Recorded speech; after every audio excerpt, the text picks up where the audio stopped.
안녕하세요. 저는 서울시 은평구에 사는 30대 후반의 여자입니다. 아직은 젊다고 할 수 있는 이른 나이에 왜 이렇게 기구한 인생을 살아야 하나 고민도 걱정도 상처도 많은 시기를 보냈어요.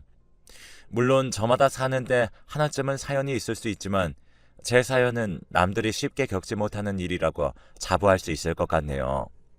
우선 저의 이야기를 시작하려면 결혼 과정부터 이야기를 해야 할 것 같아요.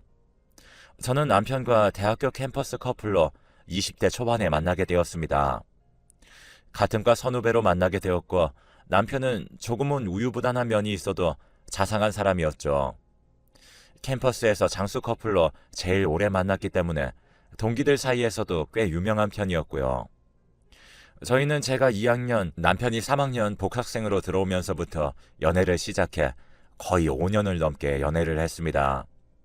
장수 커플답게 싸울 땐 한창 싸우고 좋을 땐 엄청 좋았어요.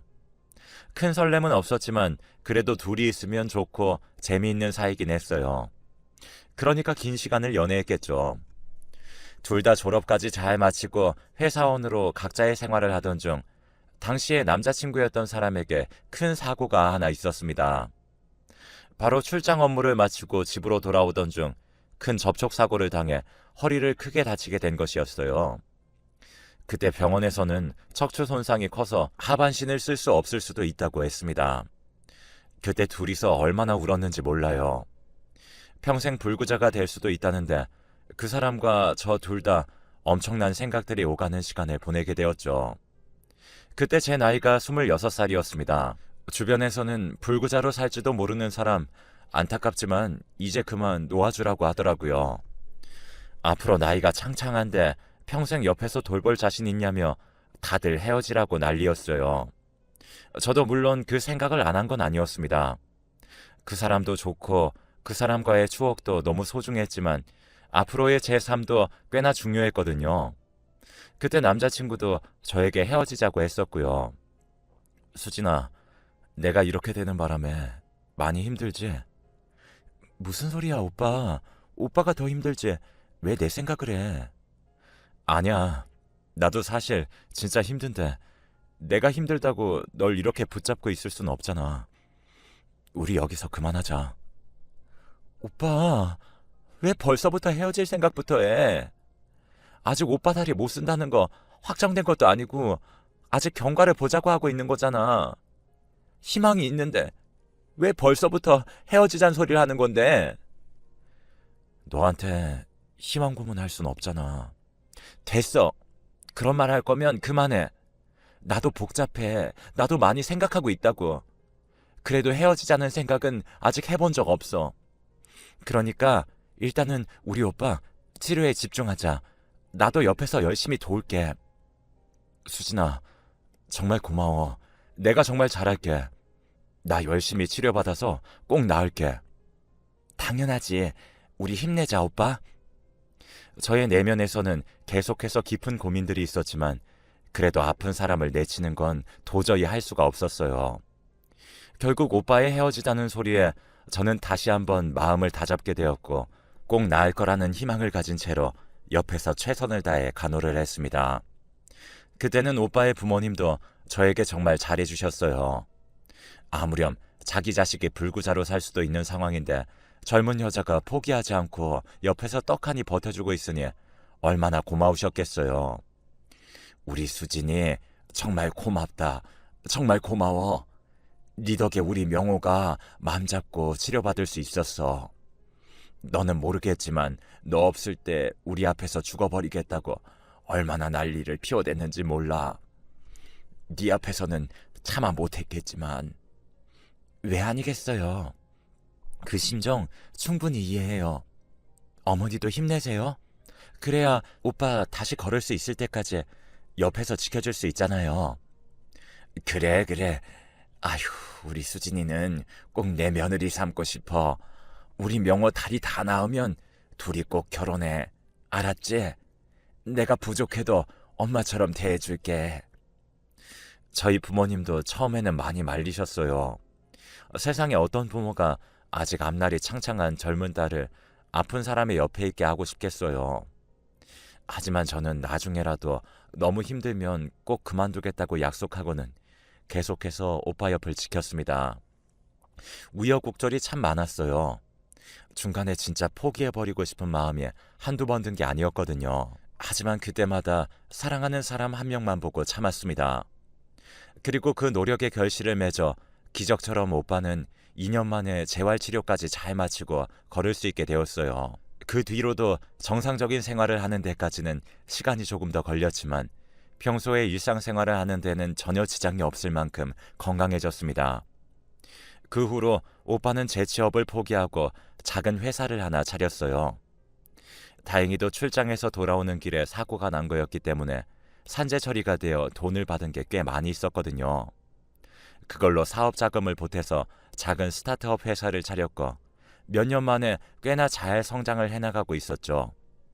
어느 정도 안정권에 접어들고 나서 저는 남자친구에게 프로포즈를 받았습니다. 수진아, 내 인생에 이제 너 같은 여자는 없을 것 같다. 나랑 결혼해 줄래? 저는 그 자리에서 승낙을 했고 양가 부모님도 우리가 어떤 시간들을 보냈는지 다 아셨기 때문에 바로 허락을 해주셨어요. 그 뒤로는 나름 순탄한 과정 아래 시까지 마칠 수 있었어요. 5년의 연애를 하면서 2년의 간호, 또 그 다음 2년이 넘는 시간 동안 남자친구가 사업을 하면서 안정권으로 들어오기까지 기간을 합치면 거의 10년이 가까이 되었어요. 그 10년 동안 우리는 연애를 했고 결혼으로 마침표를 찍었습니다. 그 후로는 이제 행복한 일만 남았을 줄 알았죠. 그런데 사람은 역시 좋을 때가 있으면 힘들고 슬플 때가 돌아가면서 온다고 하죠. 중간에 남편의 사업이 휘청거리기 시작하면서 꽤 어려운 시간을 보내야 하는 때가 찾아왔습니다. 그때 남편이 많이 힘들었는지 하루하루를 술만 마시면서 지냈어요. 여보, 또 술 마셨어? 문제가 있으면 해결할 생각을 해야지. 왜 자꾸 이렇게 술만 마시는 거야? 몰라. 다 몰라. 나 이미 망했어. 다 끝났다고. 다 때려칠 거야. 원래 이렇게 약해 빠진 사람이었어? 그 어려운 시간도 다 잘 보냈으면서 왜 이래 정말? 그딴 거 할 게 뭐야. 저리 가라고. 남편은 심적으로 많이 힘들었는지 저한테까지 막대하기 시작했어요. 그것 때문에 하루하루를 눈물로 지내왔습니다. 이때 저도 힘든 시간을 보내면서 극심한 스트레스로 한번 유산까지 겪게 되었네요. 얼만큼 힘든 시간을 보냈는지 짐작이 가시겠죠? 그때는 저도 모든 걸 놓고만 싶었습니다. 아마 남자친구였던 시절에 남편을 간호하는 것보다 이때가 더 힘들었던 것 같아요. 하지만 사람은 또 완전히 나락으로 떨어지라는 법이 없더라고요. 원래부터 남편에 대한 기대가 컸던 저희 시댁은 온 가족이 다 뭉쳐서 사업 자금을 다시 마련해 주었습니다. 우리 도련님까지 다 해서 대출이나 전 재산을 다 모아 가족 사업으로 해서 남편의 사업에 힘을 실어 주었고 다시 자리를 잡아가게 되었어요. 어느 정도 안정기에 접어들기 시작하면서 남편도 다시 정신을 차리고 사업에 매진할 수 있었습니다. 그 뒤로 저는 직장을 그만두고 집안일에만 전념하면서 조금은 늦어진 아이를 갖는 일에 힘을 쓰기로 했죠. 우리 둘 다 아이를 너무 원했기 때문에 한 번 잃은 아이를 빨리 털어내고 또 다른 천사를 기대하며 임신에 힘을 썼습니다. 그리고 저희 시어머니는 가까이에 살면서 저에게 정말 잘해주셨어요.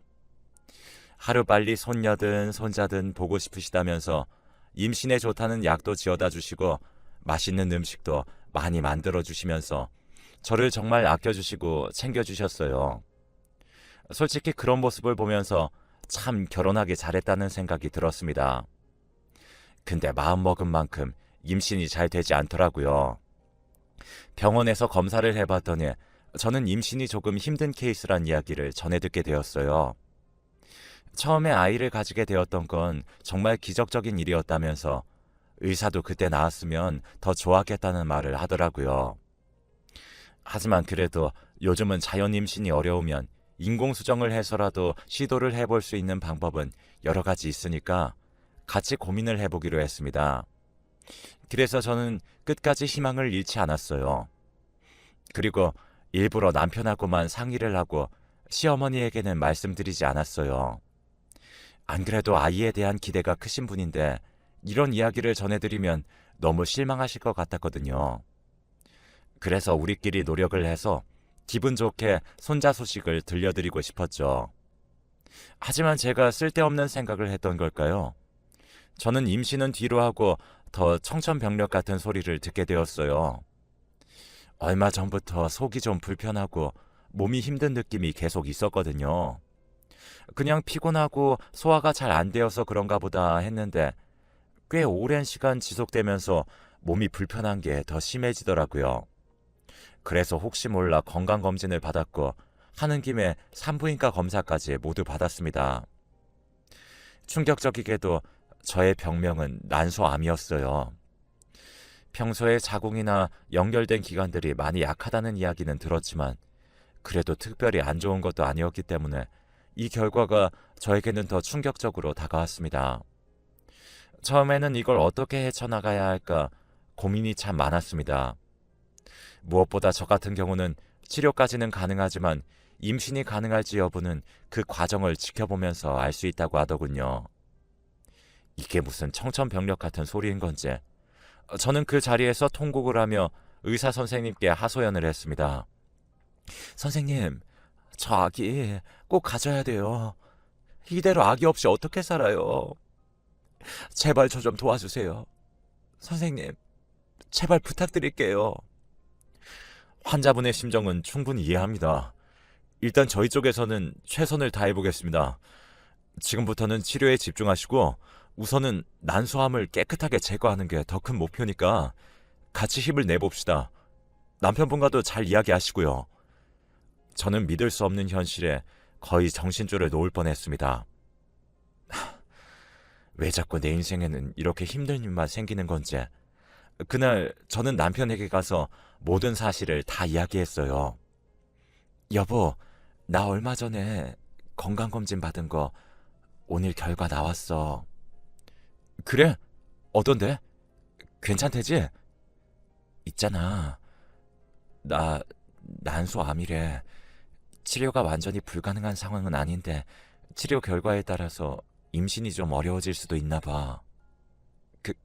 그래? 아, 당신 많이 힘들었겠네. 근데 뭐 아기야 우리 둘만 있어도 충분하잖아. 있으면 더 좋지만 일단은 희망을 가지고 치료받자. 고마워 오빠. 양쪽 부모님께도 말씀드려야겠지? 그건 좀 나중에 말씀드리자. 일단 우리 엄마가 너무 손자를 원하시니까 벌써 말씀드리면 충격받으실 것 같아. 아무래도 그렇겠지. 알았어. 일단 어머니께는 경과 보면서 말씀드리고 우리 친정엄마한테는 말씀드릴게. 그래, 걱정하지 마. 내가 잘 나을 수 있었던 것처럼 너도 다 잘 될 거야. 우리 열심히 치료받아보자. 이때까지는 남편이 정말 든든했습니다. 힘든 세월을 같이 보낸 만큼 우리들에게는 남들에게 없는 끈끈함이 더 있었거든요. 그렇다고 믿어 의심치 않았죠. 하지만 치료하는 과정에서 남편은 점점 변하기 시작하더라고요. 집에 늦게 들어오는 일이 하루 이틀이 아니었어요. 왜 남자들은 행동이 변하기 시작하면 집부터 안 들어오는 걸까요? 여보, 요즘에 왜 이렇게 집에 안 들어오는 날이 많은 거야? 다 사업 때문이지. 요즘 잘 되고 있잖아. 회사 밖에서 해야 할 일이 얼마나 많은 줄 알아? 그것도 이해 못하면 어떡해? 이해를 못하는 건 아닌데 너무 많이 하니까. 그 전에는 이런 적 없었잖아. 나 요즘 치료받는 것도 너무 힘든데 조금만 더 옆에 있어주면 안 돼? 왜 이래? 치료 지금 잘 받고 있잖아. 지금처럼 잘 받아봐. 나도 나가서 괜히 오래 일하겠어? 다 네 치료비 벌어오고 하느라 그러는 건데. 그래, 알았어. 남편은 조금은 차가워진 듯 했지만 그래도 저 때문에 신경도 많이 쓰고 사업도 쉽지 않아 조금 예민해졌다고만 생각을 했죠. 그리고 그 사이에 저도 계속해서 치료에 매진을 해서 잘 받고 있었고요. 하지만 역시나 두 번의 기적은 찾아오지 않는 걸까요? 저는 치료 과정 중에 임신이 어려울 거라는 판정을 받게 되었고 그날은 정말 죽고 싶을 만큼 힘이 들었습니다.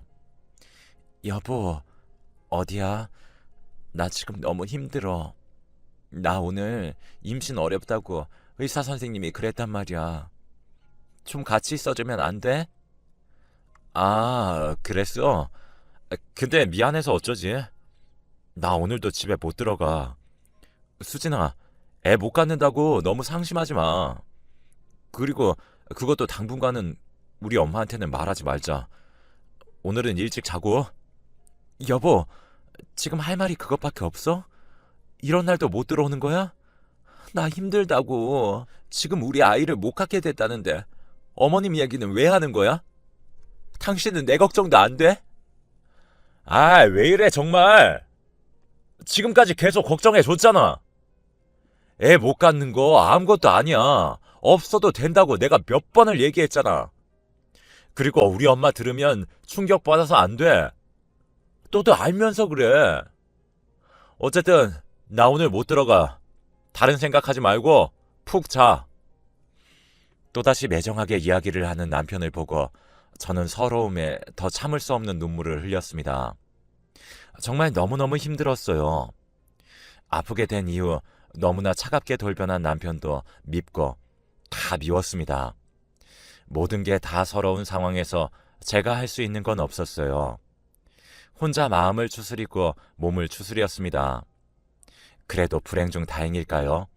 저는 몸이 잘 회복이 되어서 난소암은 모두 제거할 수 있었습니다. 몸이 어느 정도 회복이 된 후 저는 남편에게 다시 이야기를 해서 어머니에게 모든 걸 밝히기로 했어요. 여보, 이제는 진짜 어머니한테 말씀드려야 돼. 나 치료 끝났는데도 아기 문제 안 물어보시는 거 보면 어느 정도 눈치채신 거야. 나 이제 더는 못 미루겠어. 그래? 그럼 네가 알아서 말씀드려.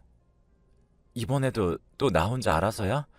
왜 당신은 매번 같이 해줄 수 없는 건데? 나는 지금 바쁘잖아. 당신 진짜 왜 이렇게 애가 됐어? 나도 충분히 밖에서 힘들어. 힘들다고. 이제는 180도 변해버린 남편으로 인해서 저는 더 기댈 곳도 없었습니다. 그래도 시어머니만큼은 결혼 이후까지도 저를 많이 아껴주셨었기 때문에 저를 품어주실 거라 기대를 했어요. 물론 치료를 받기 시작하면서 살짝 소원해진 건 사실이었지만 그때까지만 해도 저는 제 문제에 빠져서 어머니의 상태를 생각해 볼 겨를도 없었어요. 며칠 뒤에 어머니를 찾아가 모든 사실을 다 털어놓았습니다. 그리고는 그 자리에서 저는 또 한 번 세상이 무너지는 기분을 맛보아야 했죠. 어머니, 좋은 소식 전해드리고 싶었는데 너무 죄송해요. 저기, 제 임신이 어렵다고 해요. 어머니께 예쁜 손녀 손자 안겨드리고 싶었는데 그렇게 하지 못하게 되어 정말 죄송합니다. 뭐, 그래. 예상은 이미 했다. 근데 죄송하지만은 않아도 된다. 안 그래도 나도 준비를 하고 있었는데 네가 먼저 이렇게 찾아와 주니 나는 고마울 뿐이야. 여기 이거 3천만 원이다. 그동안 너 우리 집에 들어와서 중간에 일도 안 하고 집안일만 하면서 우리 애도 많이 썼잖니. 아프기도 했고 이 정도 준비하면 많이 준 거라고 생각하는데 위자료로 쓰고 이혼해라. 아니, 뭐라고요? 지금 저한테 뭐라고 하신 거예요? 이혼을 하라니요, 어머니. 여자 구실도 못해서 어디다 써먹니? 우리 애 그동안 뒷바라지 해준 거 생각해서 이것도 많이 쳐서 준비한 거야. 그러니까 이거 가지고 이제 우리 애 앞에 나타나지 마. 나는 손자 손녀 꼭 보고 싶다. 그러니까 너는 네 살 길 찾아가. 이런 법이 어디 있어요? 저 딸처럼 생각하고 엄마처럼 대해주시겠다고 하셨잖아요. 근데 이렇게 내치는 법이 어딨냐고요? 그러게 몸 관리를 잘했어야지. 여자가 애를 못 낳으면 그게 무슨 일이냐? 그게 무슨 일이야? 제 역할도 못하는 너를 내가 계속 볼 이유가 없어. 그러니까 그렇게 알고 헤어져라. 저는 어떤 소리도 이제 귀에 들어오지 않았어요. 저를 완전히 내쳐버린 시어머니는 뒤도 돌아보지 않고 준비해 오신 3천만 원을 그대로 테이블 위에 놓고 나가버리셨죠. 하염없이 눈물만 흘리며 모든 상황을 남편에게 가서 이야기를 했어요. 근데 이게 웬걸요? 남편도 똑같은 족속이었습니다. 미안. 나도 사실 너 진짜 같이 데리고 살아보고 싶었는데 나 솔직히 무서워. 너한테 암 옮을까봐. 네 옆에 가까이 가는 것도 무섭더라. 미안한데 우리 여기까지 하자. 어차피 너도 완치됐고 나도 이제는 너랑 더 못 살겠어. 미안해. 이 말도 안 되는 일이 하루 사이에 다 벌어진 걸 보면서 저는 곧바로 한강으로 달려갈 뻔한 걸 꾹 참았습니다. 그리고 더럽고 자존심 상해서 저도 더 이상 이들과 같이 살고 싶지도 않았고요. 그래서 저는 곧바로 합의해서 이혼을 해버렸어요. 위자료로 준비했다던 3천만 원도 한 푼도 남기지 않고 다 받았습니다. 그깟 몇 푼 안 되는 돈이라고 하더라도 저는 그거라도 보상이랍시고 받아야겠다고 생각했죠. 그 뒤로 정말 많은 시간을 방황했어요. 하지만 내 인생을 이대로 포기할 수 없다는 결론을 가지게 되었고 그 뒤로 7년 동안 독하게 마음먹고 정말 악착같이 살았습니다. 꼭 성공해서 보란듯이 잘 살고 싶었어요. 그렇게 돈을 모으고 대학 동기의 권유로 여기저기서 투자를 받아 투자회사를 차리게 되었습니다. 비록 공동대표이지만 저도 이제 대한민국 사회에서 대표라는 명함을 갖게 된 것 같아 뿌듯했습니다. 지난날의 아픈 과거가 조금씩 잊혀지는 것 같더라고요. 사업도 작은 투자회사로 시작해서 점점 번창하고 있었고요.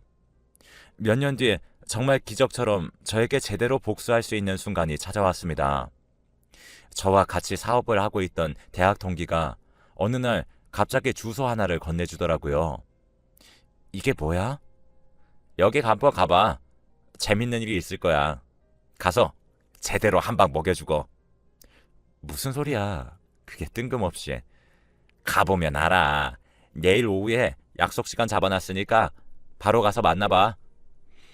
동기의 뜬금없는 소리에 저는 이해할 수 없었지만 평소에 실없는 소리를 하는 친구는 아니라 당일 약속 장소로 나갔습니다. 그리고 놀랍게도 거기에서 그동안 한 번도 마주치지 않았던 시댁 식구들을 보게 되었어요. 심지어 그 약속 장소에서 내가 만나야 할 이들도 그들이었습니다. 어떻게 알았냐고요? 약속 시간이 다 돼서 동기에게 문자가 왔거든요. 가면 니네 전 시댁 사람들 모여 있을 거야. 네가 만날 사람들이니까 제대로 한 방 먹여봐. 이게 무슨 드라마 같은 일일까요? 게다가 그들에게 무슨 일이 있었기에 제대로 한 방을 먹여주라는 건지. 여기는 네가 어쩐 일이냐? 어쩐 일이긴요. 일하러 왔죠. 저는 그들을 보자마자 곧바로 저의 명함을 건네주었고 그들은 저의 명함을 보자마자 다 놀라 뒤집어지려고 했습니다. 곧이어 그 자리에 있던 어머니가 저에게 물어왔죠. 아니, 네가 여기 회사 대표라고? 네, 제가 여기 회사 대표예요. 말도 안 돼. 내가 여기 대표를 직접 만난 적이 있는데. 공동대표예요. 제 사업 파트너랑 만나셨나 본데 저도 엄연히 여기 회사 대표입니다. 그런데 저희 회사는 무슨 일로 찾아오신 거예요? 옆에 찌질하게 놀라움을 감추지 못하고 있던 전 남편이 저에게 매달리듯 이야기를 하더군요. 수진아, 정말 잘됐다. 너여서 정말 다행이야. 우리 회사가 좀 많이 어려워져서 사업 투자금이 좀 많이 필요한데 지금 이거 감당해 줄 수 있는 회사가 너네밖에 없어. 제발 부탁인데 우리 좀 도와줘. 안 그러면 우리 부도나. 우리 회사 알지? 우리 식구들 돈이 여기 다 들어가 있어. 우리 알거지 된다고. 그래? 그거 잘 됐네. 그럼 평생을 뒷바라지하며 유산하면서 온갖 고생이란 고생은 다 나를 내쳐버리고는 떵떵거리면서 잘 먹고 잘 살려고 그랬니? 미안해. 내가 다 미안해. 어쩔 수가 없었어. 알잖아. 모르겠는데? 어머니, 한번 설명해 보세요. 제가 이해를 할 수 있는 상황이었나요? 미안하다. 아휴, 이해하기 어렵겠지. 하지만 이번 한 번만 용서해주고 좀 도와줘. 죄송한데 그렇게 못하겠어요. 그동안 받은 수모가 너무 억울해서 말이에요. 수진아, 내가 이렇게 빌게. 제발 좀 부탁할게. 이번 투자만 해주면 우리 사업 아이템 완전 성공할 수 있어. 진짜야. 그때 다 갚을게. 내가 널 어떻게 믿고? 나 이제 당신 부인 아니고 사업가야. 내가 결과가 뻔히 보이는 투자를 왜 해야 하는데? 또 잘 되고 나면 뒤에서 입 닫고 손 씻을 줄 어떻게 알아? 아니야, 안 그럴게. 절대 안 그래. 아니, 못 믿겠어. 나도 미안한데 이번 투자 못 해줄 것 같네. 어디 한번 내 인생 망쳐놓고 너도 니네 엄마도 네 가족들도 싹 다 망해봐. 저는 매몰차게 이야기를 해놓고는 그들이 저에게 그랬던 것처럼 뒤도 안 돌아보고 그 자리에서 나와버렸습니다. 전 남편과 전 시어머니는 회사에까지 찾아와서 울고 불고 무릎을 꿇고 난리도 아니었어요. 동기에게 들은 바로는 저와 이혼을 하고 나서 사업 아이템을 하나 구상을 해서 여기저기 투자금을 다 끌어모아 시도를 했지만 결국 실패를 했고 두 번째 사업 아이템을 내놓게 되면서 제 동기를 찾아가게 된 거였더라고요. 둘 다 저와 마찬가지로 선후배로 얼굴을 아는 사이였고 동문끼리 소식을 어떻게 들었는지 제 사업 파트너인 친구를 찾아간 거였습니다. 투자금을 부탁할 목적으로요. 하지만 저의 모든 상황을 다 들어서 알고 있었던 저의 동기는 곧바로 저에게 복수할 기회를 주었고 저희 쪽에서 투자를 하지 않으면 그쪽은 완전히 부도에 망해버리는 상황이었기 때문에 제대로 한 방을 먹일 수가 있었던 거였죠. 모든 게 현실이라고 보기 어려울 만큼의 상황 속에서 저는 속 시원하게 그들에게 복수를 할 수 있었습니다. 결론적으로도 그들은 결국 다 망해버려서 온 가족이 다 알거지가 되어 아직도 빚도촉을 받고 있다고 들었어요. 그 이야기를 들은 뒤로 저는 행복한 삶을 살고 있습니다. 그들에게 복수를 해서 행복하냐고요? 아니요, 전혀 아닙니다. 저는 이제 그들에게는 손을 털었습니다. 완전히 말이죠. 그들이 잘 되든 못 되든 제 알바가 아니에요. 물론 속 시원한 건 있죠. 하지만 제가 행복한 다른 이유는 정말 멋있고 소중한 배우자를 만났기 때문이죠. 제가 암에 걸렸었고 아이까지 낳을 수 없다는 이야기를 다 들었음에도 불구하고 제 동기이자 사업 파트너였던 제 친구는 대학 시절에 저를 좋아했었다는 이야기를 털어놓으며 고백을 해왔습니다. 친구로서 그 친구가 얼마나 괜찮은 사람인지 알고 있었던 저는 바로 수락을 했고 그 뒤로 결혼까지 하게 되었어요.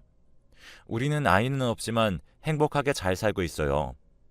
저를 누구보다 아껴주는 남편이 너무너무 사랑스럽고 고맙습니다. 드디어 제 인생에도 꽃이 피고 있는 것 같아요. 여러분에게도 삶의 여러 가지 우여곡절이 올 수 있을 겁니다. 하지만 그 힘든 시간을 보내고 나면 또다시 웃을 날이 온다는 거 꼭 기억하시길 바랄게요.